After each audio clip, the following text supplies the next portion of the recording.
بسم الله والصلاة والسلام على رسول الله. صلى على الحبيب قلبك يطيب. النهارده هنعمل معاكم صينية جلاش باللحمة. احنا معانا زيت في الطاسة اهي، هنسخنها وهننزل عليها باللحمة، اديها لون كده قبل ما احط عليها اي حاجة. هفضل معاها كده عشان متنزلش ميتها، اقلبها تقليبة سريعة كده تاخد صدمة على نار عالية، ما تلحقش تنزل ميتها معايا.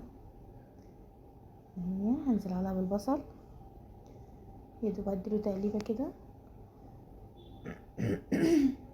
واحط على البهارات، ده بصل بودره وتوم بودره وفلفل اسود وكمون وكزبره وملح.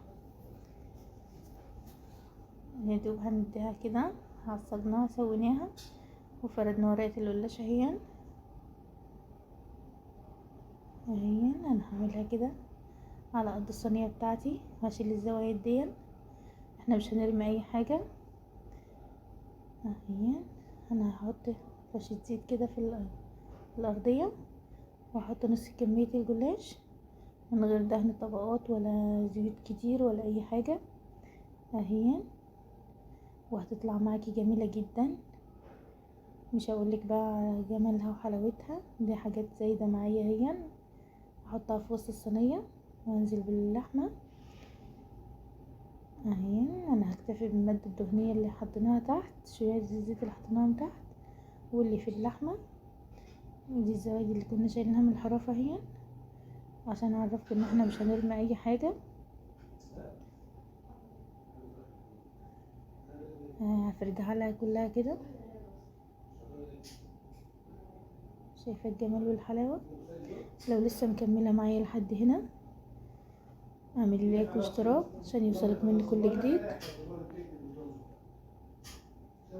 حطينا نص الكميه اهي، واجيب السكينه بقى واقطعها اهي. هنحط عليها معلقتين زيت كده في الاول، ومعايا كوبايه لبن اسقي بيها اهي، يشرب اللبن بتاعنا كله يبقى طعمه جميل جدا. وهحط عليه شويه موتزاريلا عشان يحمر الوش كده ويبقى شكله جميل، وما نحطش عليه ماده دهنيه تانية ولا حاجه اهو، يتحمر معانا ويبقى شكله جميل جدا. جربي الطريقه دي تعجبك قوي. شايفه بعد ما خد معانا اللون؟ شايفه الجمال والحلاوه اهو، هي لسه سخنه اهي، طلعت معانا عامله ازاي.